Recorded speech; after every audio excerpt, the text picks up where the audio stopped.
শীঘ্ৰেই ঘোষণা হ'ব প্ৰদেশ কংগ্ৰেছৰ নতুন সভাপতিৰ নাম।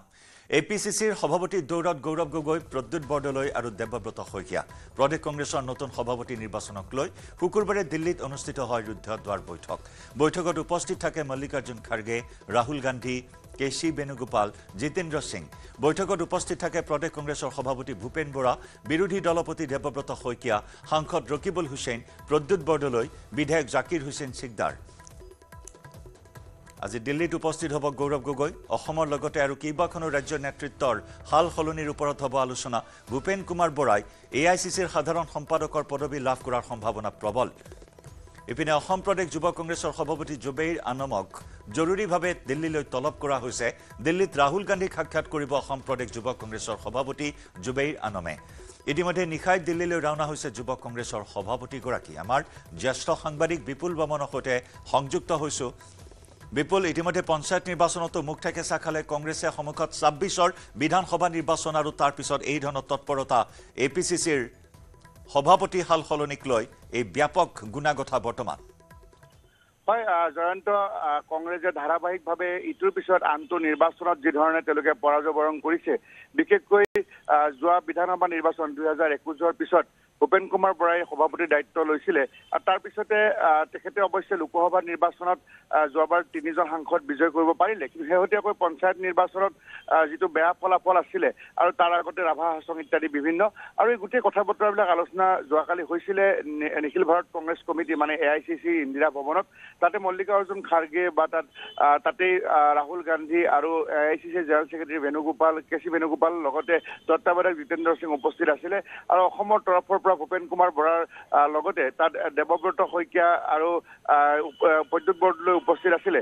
গতিকে তেনেধৰণে আচলতে গুণাগথা চলিছিলে যে পৰাজয়ৰ কাৰণ ব্যাখ্যা কৰিছিলে, কিন্তু তাত প্ৰধান বিষয় এটা আছিলে যে জিতেন্দ্ৰ সিঙে তেওঁ এটা নাম প্ৰস্তাৱ কৰিছিলে সভাপতিৰ কাৰণে, গৌৰৱ গগৈৰ নামটো।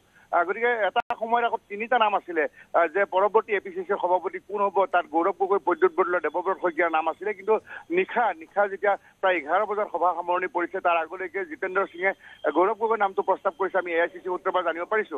আৰু আপুনি কোৱা ধৰণে যোৱা নিশাই তাৎক্ষণিকভাৱে জুবেইৰ আনম ইউথ কংগ্ৰেছৰ প্ৰেচিডেণ্ট তেওঁক মাতি পঠিয়াইছিলে আৰু তেওঁ যোৱা নিশাই গৈছে আজি ৰাহুল গান্ধীক সাক্ষাৎ কৰিব। গতিকে তেওঁলোকে প্ৰধানতঃ ২০২৬ চনৰ যি বিধানসভা নিৰ্বাচন অসমত, গতিকে অসমৰ বাবে তেওঁলোকে সভাপতি সলনি কৰিব বিচাৰিছে আৰু লগতে আৰু ৩খন ৰাজ্যৰ সভাপতি সলনিৰ কাৰণে তেওঁলোকে আলোচনা বিলোচনা চলাই আছে। কিন্তু এটা কথা আপুনি কৈছে যে ভূপেন কুমাৰ বৰা তেওঁ আগতেও এআইচিচি জেনেৰেল ছেক্ৰেটাৰী আছিলে আৰু দুবাৰৰ বিধায়ক আছিলে, সংসদীয় সচিব আছিলে অসমত তৰুণ গগৈৰ দিনত। গতিকে এই ভূপেন কুমাৰ বৰাই তেওঁক এতিয়া দলে কিন্তু তেওঁক যদিও অপসাৰণ কৰে সভাপতিৰ পৰা, তাৰপিছত কিন্তু তেওঁক এআইচিচি জেনেৰেল ছেক্ৰেটাৰীৰ লগতে CWCৰ মেম্বাৰ দিয়াৰ যথেষ্ট সম্ভাৱনা আছে। গতিকে কংগ্ৰেছৰ এই ২০২৬ চনৰ নিৰ্বাচনক লৈ এই ধৰণৰ বিশেষ তৎপৰতা। গতিকে এই মাহতে তেওঁলোকে সভাপতি সলনি কৰি নতুন সভাপতিৰ নাম ঘোষণা কৰিব বুলি জনাইছে যদিও গোটেই যোৱাকালিৰ যি নাম প্ৰস্তাৱৰ পিছত মোৰ এনেকুৱা এটা ধাৰণা হৈছে যে মাত্ৰ ৩-৪ দিনৰ ভিতৰতে, আজি যিহেতু ধৰক ১৭-১৮ তাৰিখ অহাকাইলে, গতিকে ৩-৪ দিনৰ ভিতৰতে নতুন সভাপতিৰ নাম অহাৰ পূৰ্ণ সম্ভাৱনা আছে। কাৰণ যোৱাকালি গোটেই অসমৰ সভাপতি সলনিক লৈ আৰু পঞ্চায়ত নিৰ্বাচনৰ পৰাজয় পৰ্যালোচনা হৈছিল। জয়ন্ত, সভাপতিৰ দৌৰত গৌৰৱ গগৈ, প্ৰদ্যুৎ বৰদলৈ, গতিকে কোনে সেই হাঁহি মাৰিব সভাপতি হিচাপে? এই মুহূৰ্তত সেয়া হৈছে ডাঙৰ প্ৰশ্ন। হয় জয়ন্ত, চাওক, গৌৰৱ গগৈৰ ক্ষেত্ৰত আপোনালোকে জানে যে 19জন বিধায়কে কিছুদিন আগতে স্বাক্ষৰ কৰিছিলে। তাত মাত্ৰ 2জন বিধায়কে চিগনেচাৰ দিয়া নাছিলে। এজন হ'ল জাকিৰ হুছেইন সিকদাৰ, এজন হ'ল দেৱব্ৰত শইকীয়া, আৰু বাকী গোটেই 19জন বিধায়কে স্বাক্ষৰ দিছিলে। সাংসদ 3গৰাকী আছিলে, তাত প্ৰদ্যুৎ বৰদলৈ, ৰকিবুল হুছেইন আৰু গৌৰৱ গগৈ নিজেই সমৰ্থন আছিলে গৌৰৱ গগৈৰ পক্ষত। গতিকে তেওঁলোকৰ সমৰ্থনটো বেছি, কিন্তু তথাপিও এটা অংশই বিচাৰিছে যে প্ৰদ্যুৎ বৰদলৈ, কাৰণ গৌৰৱ গগৈ শেহতীয়াকৈ যিটো পাকিস্তান সম্পৰ্কত যিখিনি কথা ওলাই আছিলে, এটা অংশই বিচাৰিছিলে যে প্ৰদ্যুৎ বৰদলৈ এপিচিচি সভাপতি হওক নেকি।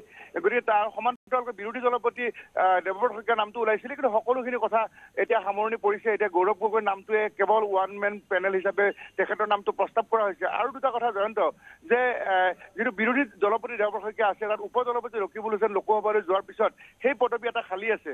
গতিকে ৱাজিদ আলী চৌধুৰীৰ নামটো সেই উপদলপতিৰ ক্ষেত্ৰত ওলাইছে। আৰু আনহাতে 2জন কাৰ্যকৰী সভাপতি বিজেপিলৈ গুচি গৈছে, এজন কমলক্ষদেৱ পুৰকায়স্থ আৰু এজন হ'ল ৰাণা গোস্বামী। সেই দুটা পদবীও খালী আছে। গতিকে 2জন কাৰ্যকৰী সভাপতি জাকিৰ হুছেইন সিকদাৰৰ লগত আন 2জন কাক লয়, সেইবিলাকৰ কথাও যোৱাকালি আলোচনা হৈছে। গতিকে যাকে সভাপতি নিদিয়ক কিয়, সভাপতি হোৱাৰ লগে লগে কিন্তু পুৰণা যিখন ভূপেন ভূপেন বৰাৰ কমিটি সেইখন তাৎক্ষণিকভাৱে সেইখন ভংগ হৈ যাব আৰু নতুন কমিটিয়ে যদি গৌৰৱ গগৈ সভাপতি লাভ কৰে তেতিয়াহ'লে নতুন কমিটিয়ে কিন্তু এখন পূৰ্ণাংগ কমিটি বনাব আৰু সেই কমিটিখনে এই ধৰণে কাৰ্যকৰী সভাপতি জেনেৰেল ছেক্ৰেটাৰী তেওঁলোকে নতুনকৈ নিযুক্তি দিব। জয়ন্ত। ধন্যবাদ বিপুল।